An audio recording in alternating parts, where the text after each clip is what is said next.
Olá, amigos do Rita de Cássia, um bom dia a todos.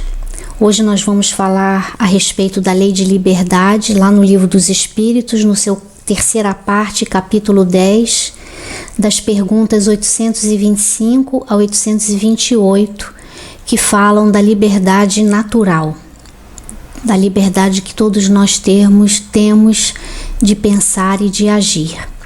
Antes de nós começarmos a nossa reflexão, vamos convidando a todos para fazermos uma prece, como se nós estivéssemos lá no Rita, presencialmente. Deus nosso Pai, Jesus amigo, Espíritos bons, aqui estamos, cada um em sua casa ou no seu local, seu ponto de permanência nesse instante. Estamos rogando, Senhor, o teu amparo e teu auxílio para essa reflexão sobre a nossa liberdade de sermos quem somos. Filhos de Deus, todos nós. Abençoa-nos, Jesus, no esforço que fazemos para nos tornarmos livres de todo e qualquer impedimento que possa aparecer, impedindo que nós progridamos e sejamos melhores.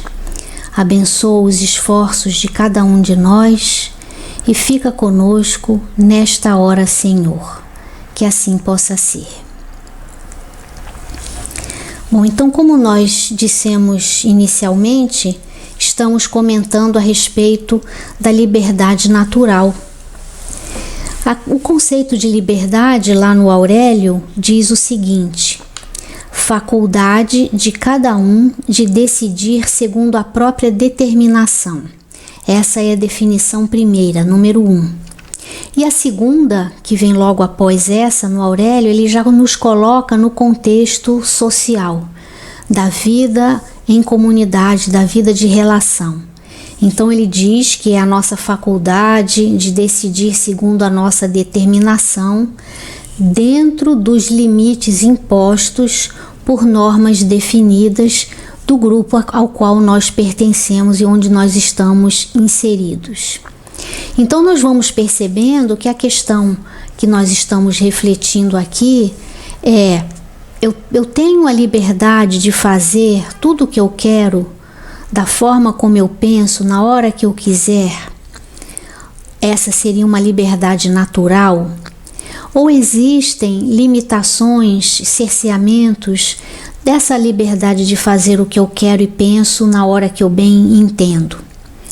E segundo, já mesmo não dentro das obras espíritas, mas no próprio dicionário, do Aurélio, da nossa língua portuguesa, ele já nos aponta para esses limites que existem quando nós estamos na vida de relação uns com os outros, que é exatamente o que trata o assunto das duas primeiras perguntas aqui dessa parte do Livro dos Espíritos, a 825 e a 826. Kardec pergunta se na 825 haverá no mundo posições em que o homem possa jactar-se de gozar de absoluta liberdade? E aí os espíritos respondem: não, porque todos precisais uns dos outros, assim os pequenos como os grandes. Então os espíritos já vão aqui nos apontando que essa liberdade natural, essa ideia de que eu sou livre para fazer tudo o que eu quero e tudo o que eu penso na hora que eu bem entender, ela vai existir sim, como ele diz aqui mais adiante na 826, se formos eremitas no deserto, ou seja, não tendo ninguém com quem convivamos, com quem tenhamos nenhum tipo de relação, aí sim, nessa circunstância, nós teremos a liberdade de fazer o que quisermos, na hora que quisermos. Mas, analisando a nossa maneira de viver, e conversando com muitas pessoas que se sentem isoladas hoje em dia, principalmente no momento em que nós estamos vivendo, o que as pessoas mais se ressentem atualmente é da convivência. Então, mesmo que a gente queira ser livre e fazer tudo o que a gente quer, a gente deseja mais a convivência com as outras pessoas. Então, se desejamos conviver com outras pessoas, vamos precisar aprender a aceitar esses limites impostos pela convivência. Eu não posso fazer tudo o que eu quero, porque agora eu convivo com uma outra pessoa, construo uma relação com uma outra pessoa que também tem o mesmo direito a essa liberdade.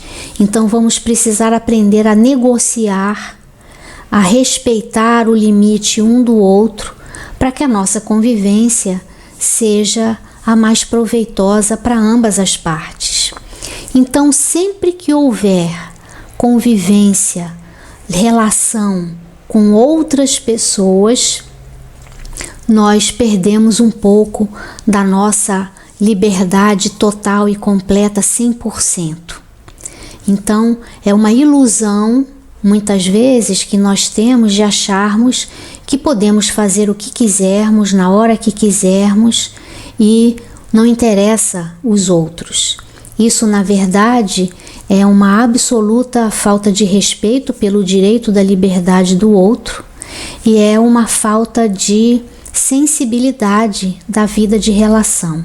Ou seja, quando queremos fazer tudo o que achamos que é bom, não interessando se isso vai interferir na vida da outra pessoa ou não, isso acaba sendo uma atitude absurdamente egocêntrica, autocentrada e desrespeitosa com as demais pessoas.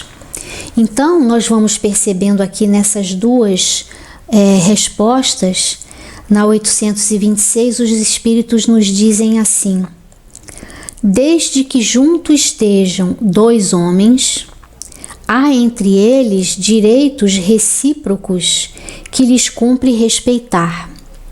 Não mais, portanto, qualquer deles goza de liberdade absoluta.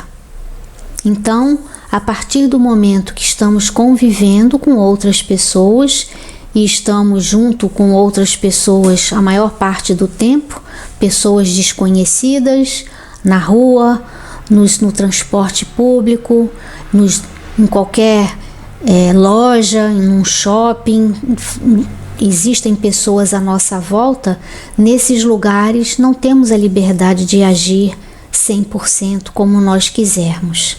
Existem regras, limites impostas pelo respeito à liberdade do outro também.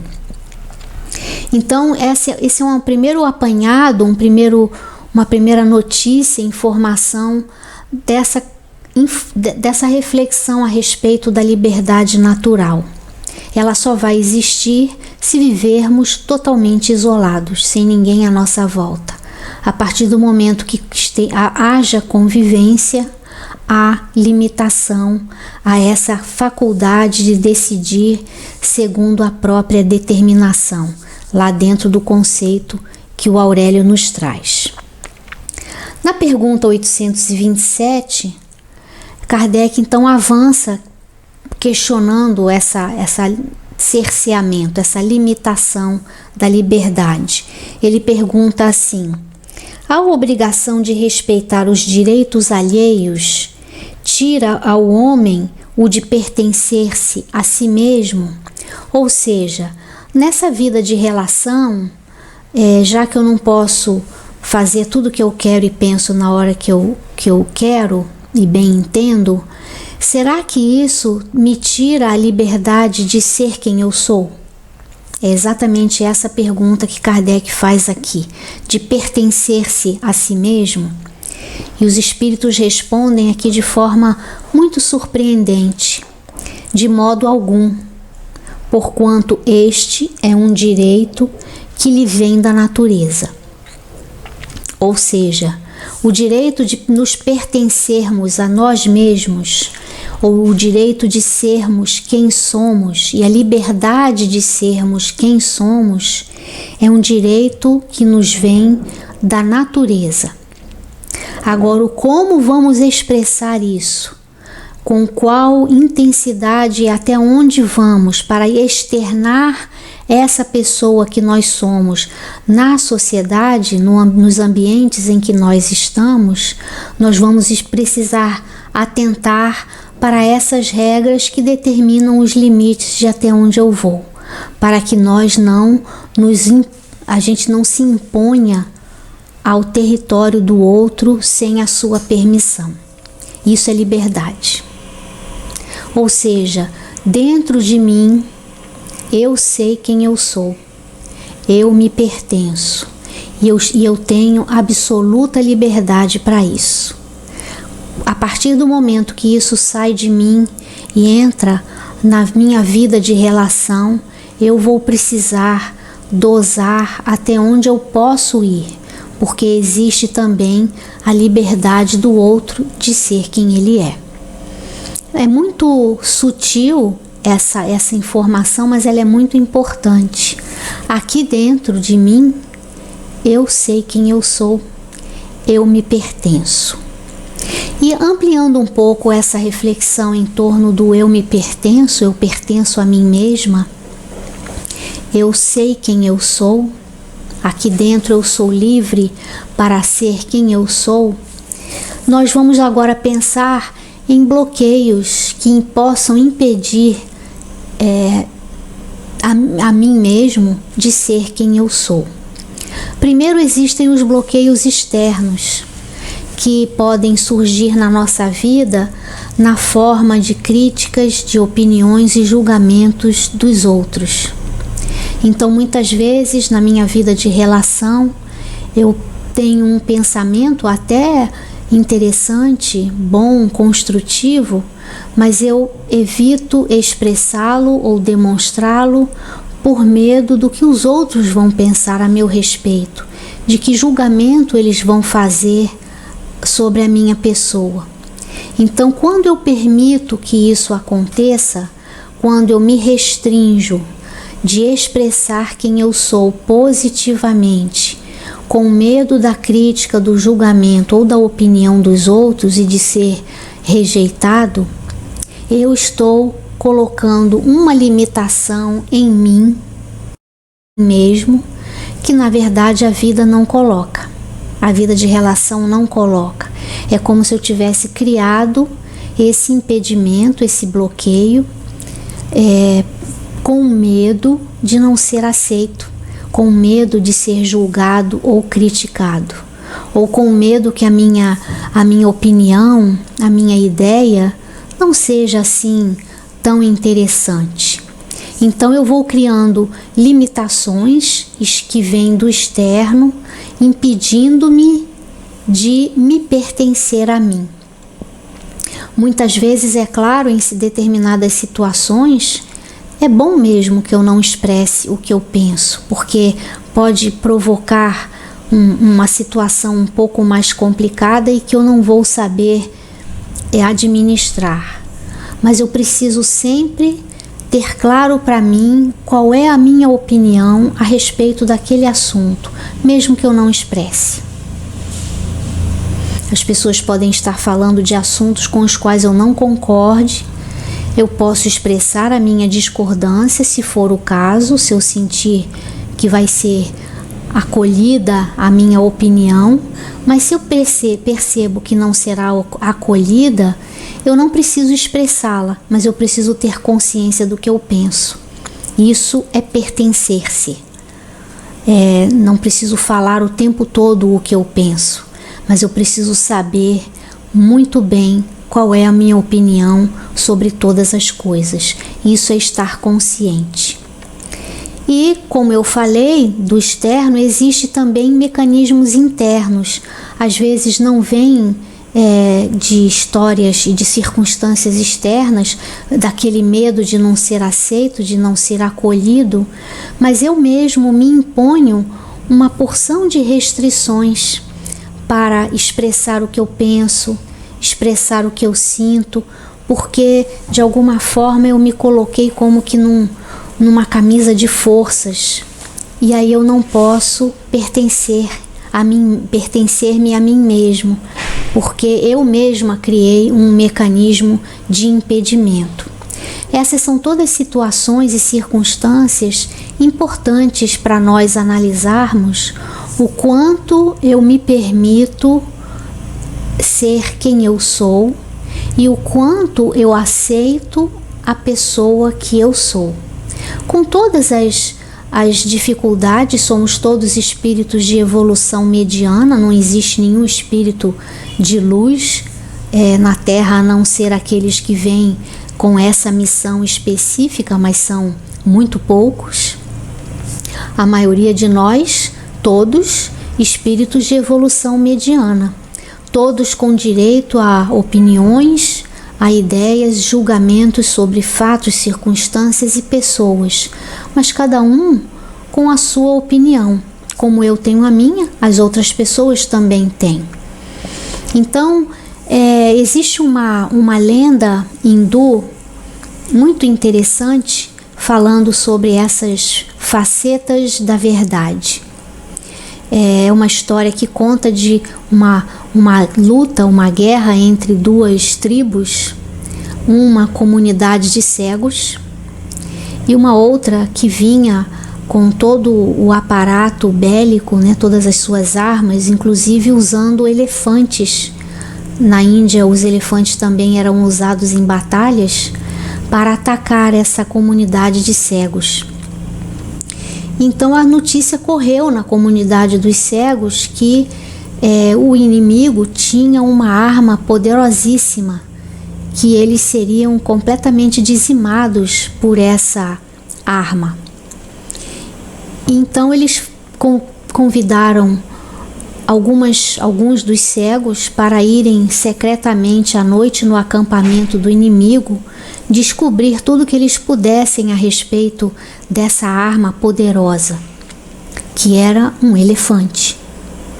Então, os cegos foram à noite, silenciosamente, para descobrir a respeito desse elefante. E voltaram, então, com as informações. E como eram cegos, eles só tatearam o elefante. E chegaram com as informações a respeito do elefante. E todos puseram-se a ouvir os relatos. Então um cego disse assim: ele tem uma coluna muito firme, como se fosse de pedra. E esse cego tinha ficado tateando a pata do elefante. E aí um outro fala: não, essa arma não é assim. Essa arma, ela tem um canudo muito comprido, de onde sai um vento muito quente e provavelmente vai sair fogo dessa arma, desse negócio comprido. Esse foi o cego que tateou lá a tromba do elefante.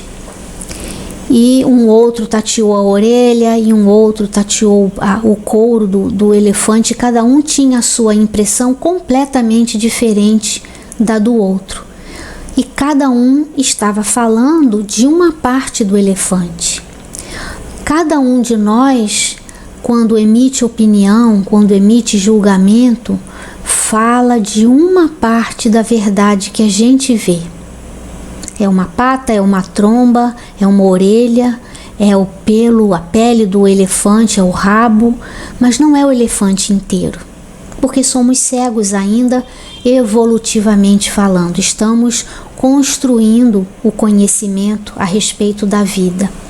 Então, opiniões dos outros vão ser só partes de uma verdade, como as minhas próprias ideias, impressões e opiniões e julgamentos são partes da verdade. Então, coletivamente, quando estamos convivendo, as opiniões que os outros possam ter, os julgamentos que os outros possam ter, são apenas partes da verdade absoluta. Então, nós vamos ouvir, vamos expressar o que pensamos, temos liberdade para isso na nossa vida de relação, Mas a gente não precisa brigar como se nós tivéssemos a verdade absoluta, porque nós não temos. Temos apenas a consciência de partes da verdade. E aí a gente vai treinando um pouco da nossa humildade para sabermos que temos apenas uma opinião. E quando o outro tem uma opinião que possa nos cercear, possa nos limitar, vamos pensar também que ele também traz a sua visão, que também é limitada. Um outro aspecto desse cerceamento da liberdade nós podemos colocar como sendo aquilo que nos é imposto pela sociedade, na sociedade de consumo, por exemplo. Tenha isso, porque se você tiver esse bem, esse produto, você será uma pessoa mais bem aceita socialmente. E muitas vezes nós impulsivamente adquirimos aquele bem, aquele produto, sem pensar, sem raciocinar, sem refletir, só para pertencermos. Isso é cerceamento de liberdade. A liberdade vai existir quando eu, mesmo que me digam que aquele produto é bom, eu pense, eu preciso disso, isso é importante para mim, isso é essencial para mim. E aí sim eu escolho adquirir ou não, segundo a minha própria determinação, segundo o meu próprio discernimento. Isso é pertencer-se a si mesmo. Então, como que nós encontramos a solução para essa questão do pertencer-se a si mesmo? Entendendo que isso é um direito que eu tenho de ser quem eu sou, com as minhas ideias e opiniões. As opiniões dos outros são partes da verdade, como a minha mesmo também é, e vamos nos tornando abertos para todas as opiniões, para que a gente possa pesar, avaliar, analisar, retendo conosco aquilo que é bom para nós, e na convivência vamos aprendendo uns com os outros. Mas ninguém tem o poder de dizer que detém a verdade. Nós precisamos encontrar o caminho de saber qual é a parte da verdade que eu já reconheço em mim. Essa é a solução para nós entendermos esse conceito de pertencer-se a si mesmo. Ou seja, eu sou responsável pelo que eu penso e pelo que eu sinto, pelos meus atos e também pelas consequências do que eu faço. Isso é pertencer-se a si mesmo. Eu sou uma pessoa que deseja ser melhor e eu sou responsável pelas escolhas que eu faço nessa direção. Tudo que eu faço para me tornar uma pessoa melhor também é pertencer-se a si mesmo.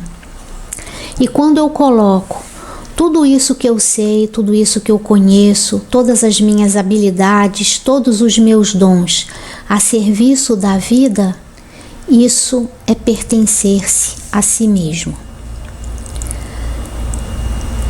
Há muitos anos atrás, eu escutei uma entrevista de uma pessoa do mundo da moda. Acho que ela era uma estilista. Uma entrevista que eu assisti casualmente na televisão. Ela tinha família, filhos, marido, e ela estava num outro lugar do mundo, porque estava lá mostrando a sua coleção. E ela disse que no quarto de hotel, um dia à noite, ela começou a pensar assim: hoje, se eu quiser, eu sumo no mundo. Eu não volto para minha família, não volto para o meu marido, para os meus filhos. Eu sumo, ninguém vai saber onde eu estou. E aí ela disse que começou a pensar nesse conceito de liberdade. E ela chegou a uma conclusão muito interessante que ela externou na sua entrevista, que ela disse assim: eu posso fazer o que eu quiser, mas eu não devo. Então ela disse que chegou à conclusão que ser livre é saber tudo o que nós podemos fazer. E quando a gente escolhe não fazer, também estamos exercendo o nosso direito à liberdade. Eu tenho a liberdade de escolher não fazer. Isso também é um sentido de liberdade. Ou seja, ser livre é saber que pode. E também ser livre é escolher não fazer determinadas coisas. Isso também é um exercício de liberdade. Então, na verdade, identificar esse lugar dentro de nós, onde nós somos absolutamente livres, é entrar em contato com essa possibilidade de que nós podemos tudo. Então eu posso colocar na vida tudo que tem de melhor de mim. Eu posso disponibilizar e expressar na vida aquilo que é mais rico dentro de mim. Isso também é um exercício de liberdade. E para nós concluirmos aqui a nossa reflexão, eu estou retirando do livro De Alma para Alma, uma psicografia do espírito chamado Josué, que fala de liberdade. Ele diz assim: a verdadeira liberdade, e temos aqui um verbete, ser-se livre não é fazermos aquilo que queremos, mas querer-se aquilo que se pode. Essa frase é de Jean-Paul Sartre. E a historinha diz o seguinte: quando Thalita bailava diante das plateias extasiadas, parecia flutuar. Com seus ágeis pés desenvolvendo complexas coreografias, maravilhava a todos. De corpo esguio e movimentos graciosos, era sempre convidada para apresentações diante do grande público, contratada pelos imperadores. Mas também não se furtava a pequenos balés para plateias seletas, compostas pelos ricos daquele tempo. Thalita amava a dança e, acima de tudo, a liberdade que esta lhe proporcionava. Quando dançava, esquecia-se de si mesma, entregando-se aos ritmos e melodias, inebriando a todos com sua apurada técnica. Era amada como uma deusa da arte encarnada na terra.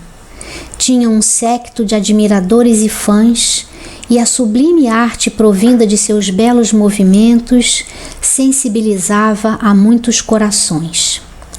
Após anos dedicados à dança, Thalita foi repentinamente acometida de moléstia desconhecida, que, agravando-se com o tempo, imobilizou-lhe os membros inferiores. A brilhante bailarina não mais podia sequer caminhar. Desesperou-se. Meu Deus, fora melhor a morte a ficar nesse estado em que me encontro, cerceada de toda liberdade e leveza, dependendo dos outros até para a simples locomoção aos meus aposentos. A vida foi-se de mim, pensou com tristeza. Passou muito tempo sem ânimo sequer para conversar. Declinava todos os convites para passeios e distrações. Empalideceu e emagreceu, tornando-se infeliz sombra daquela bailarina que havia sido outrora. Certo dia, ao olhar seu belo jardim pela janela do seu quarto, observou o suave bailar das flores ao embalo da brisa morna da tarde. Levada pelo ritmo e melodia da natureza, naquela singela cena, percebeu música, harmonia, o belo que tanto adorava. A arte de Deus, que havia sido a sua arte. Pensou na liberdade que perdera e na liberdade que outros seres tinham, como as plantas, os insetos e os animais. De repente, percebeu-se a si mesma também como criatura daquele mesmo Deus, e constatou que todos os seres criados pela bondade divina são intrinsecamente livres. Ela havia, sim, perdido a liberdade dos seus movimentos, mas provavelmente herdara uma nova forma de liberdade que desconhecia totalmente, aquela dos seres que agora fitava. Passou dias diante da sua janela, observando a natureza e meditando sobre o que era realmente a liberdade. Após esse tempo, decidiu-se. Leiloou suas ricas vestimentas, usadas em muitas apresentações, e todos os adornos e finas joias que outrora compuseram espetáculos sem conta.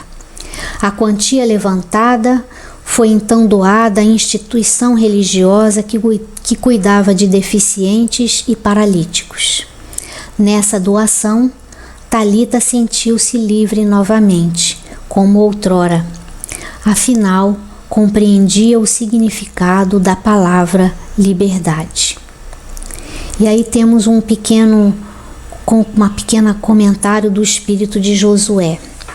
Ser livre não é bailar graciosamente pela vida, difundindo apenas a arte do estado em que nos encontramos.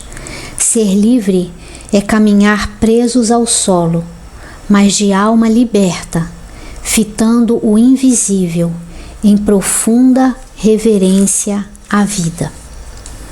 Então, aqui, finalizando a nossa reflexão sobre a liberdade natural, nós, com essa bela narrativa, podemos compreender que existe dentro de cada um de nós um lugar. Todos nós temos este lugar, onde somos totalmente livres, porque estamos conectados à fonte de tudo o que existe, à origem de todas as coisas, que é o lugar do divino em cada um de nós. Nesse lugar, nós somos livres, completamente livres, porque somos simplesmente a pessoa que somos, filhos de Deus. Então, rogamos aos espíritos amigos que nos abençoem, agradecendo a atenção de todos vocês, e vamos agora fazer a nossa prece de encerramento. Senhor Deus, nosso Pai, Jesus amigo, Espíritos bons, agradecendo os preciosos ensinamentos que sempre recolhemos na doutrina espírita a respeito de nós mesmos, te pedindo, Jesus, que por acréscimo de misericórdia vá desativando, desatando todos os nós que nos prendem a uma consciência inferior da vida e que vamos a pouco e pouco construindo o ser livre que somos como filhos de Deus. Abençoa cada um de nós no lugar onde estivermos, abençoa a nossa casa, a nossa família. Abençoa, Senhor, nesse instante os que sofrem presos ao leito de hospitais, de manicômios, de lugares onde haja dor e sofrimento. Abençoa, Senhor, a todos nós e fica conosco durante essa semana. Que assim possa ser.